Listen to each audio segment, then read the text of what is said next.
Tourism کا department ہے. میں نے دبئی، شارجہ، ریس الخیمہ اور الین اور ابو دھابی، یہ تمام ریاستیں دیکھیں متحدہ عرب امارات کی، اور میں نے بڑا ڈیپلی آبزرو کیا کہ وہ آرٹیفیشل بیوٹی ہے. وہ صحراؤں میں ان لوگوں نے اتنی خوبصورتی کریٹ کر دی ہے کہ لوگ رشیا سے، امریکہ سے، ترکی سے نیو ایئر منانے کے لیے وہاں پر آتے ہیں. لوگ دوسرے ممالک سے وہاں پر ٹورسٹ آتے ہیں گھومنے پھرنے کے لیے. ہمارے پاس تو بابا نیچرل بیوٹی ہے.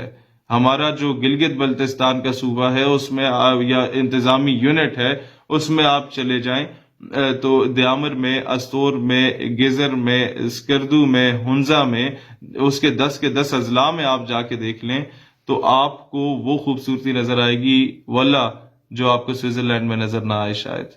میں آپ کو یہ عرض کرنا چاہتا ہوں، آپ کو وہاں کے لوگوں کا اخلاق اگر آپ جا کے دیکھیں گے اور وہاں کے لوگوں کی آپ کو آج حیرت ہوگی. آپ میں سے کوئی ٹیکسلا یا واہ کا بیٹھا ہے تو وہ بڑے فخر سے کہہ سکتے ہیں کہ جناب ہمارا لٹریسی ریٹ 100% ہے.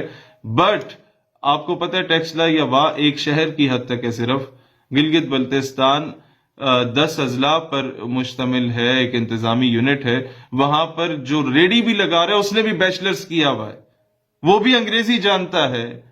لیکن جو اخلاق گلگت بلتستان کے لوگوں کا ہے، ہم کہتے ہیں اخلاق میں کے پی کے والے سب سے پہلے نمبر پہ. نو ڈاؤٹ میرا ننیال پشتون ہے، اخلاق میں اور مہمان نوازی میں سب سے بہترین ہے یہ. بٹ آپ گلگت جائیں گے تو میرے پٹھان بھائی بھی کہیں گے یار کمال بات ہے. یہ ساری باتیں سمجھانے کا مقصد یہ ہے کہ اگر ہم انٹرنیشنل ٹورزم کو پاکستان میں پروموٹ کرتے ہیں، وہاں پر صرف سڑکیں اچھی دے دیں. ہمارا ٹورسٹ یہ چاہتا ہے کہ یار وہ جس باتھ روم میں جائے اس کی کنڈی لگتی ہو اور اس کے واش روم ذرا صاف ہوں. وہاں پر آپ اگر باہر نکلتے ہیں تو لوگ آپ سے پیار سے بات کر لیں، آپ کو عجوبے کی طرح دیکھے نہیں. تو وہ ساری چیزیں آپ کو وہاں پر ملیں گی کیونکہ وہاں کا لٹریسی ریٹ اچھا ہے. اس کا فائدہ کیا ہے؟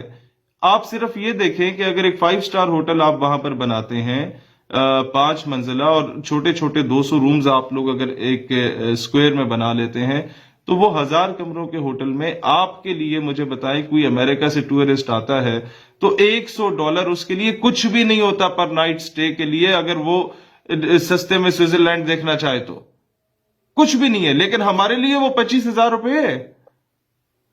آپ 25,000 ملٹی پلائی پہ 1,000 کریں، ہم صرف ایک ہوٹل سے کما سکتے ہیں، صرف رہنے کا، کھانا پینے کے علاوہ.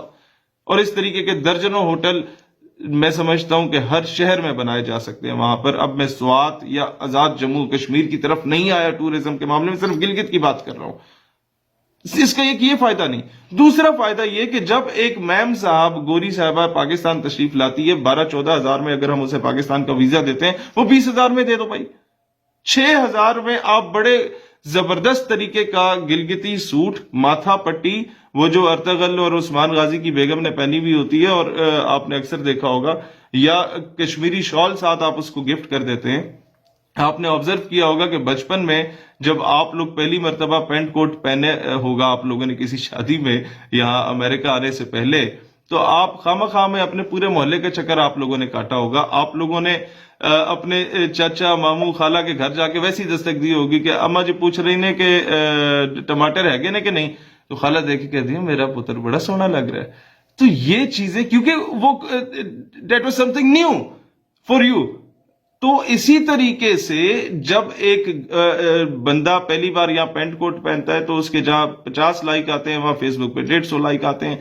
اسی طریقے سے جب ایک گوری جو ہے وہ ادھر آ کے ماتھا پٹی لگائے گی، وہ کشمیری شال اوڑھے گی، وہ گلگت کا لباس زیب تن کرے گی، ثقافتی ہینڈ میڈ شالز وغیرہ یا لباس وہ زیب تن کرے گی، وہ تصویر لگائے گی ایک چوٹی پہ کھڑے ہو کے گلگت کی اور کہے گی کہ فیلنگ بلیسڈ ان گلگت بلتستان پاکستان.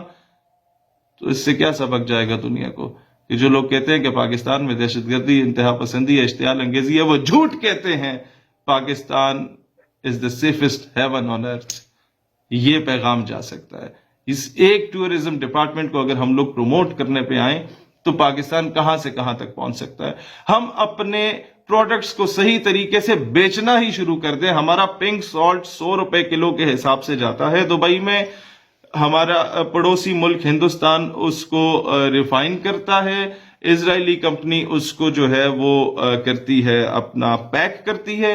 125 گرام کی شیشی جو ہے وہ 4,000 روپے میں بکتی ہے، یعنی کہ 1 کلو گرام اگر وہ پنک سالٹ بکتا ہے ریفائن ہونے کے بعد تو وہ 32,000 روپے میں بکتا ہے. ہمارا 100 روپیہ 32,000 روپے میں بک رہا ہے، اور وہ کہاں کہاں پر استعمال ہو رہا ہے، اور ہم اس کے بعد جواب کیا دیتے ہیں؟ فلانا زندہ باد ہے، فلانا مردہ باد ہے. بھئی کیا ہم نعرے لگانے کے لیے رہ گئے، دیواروں پہ نعرے لکھنے کے لیے رہ گئے؟ پریکٹیکلی ہم پاکستان کو کیوں نہیں اپلفٹ کر پا رہے؟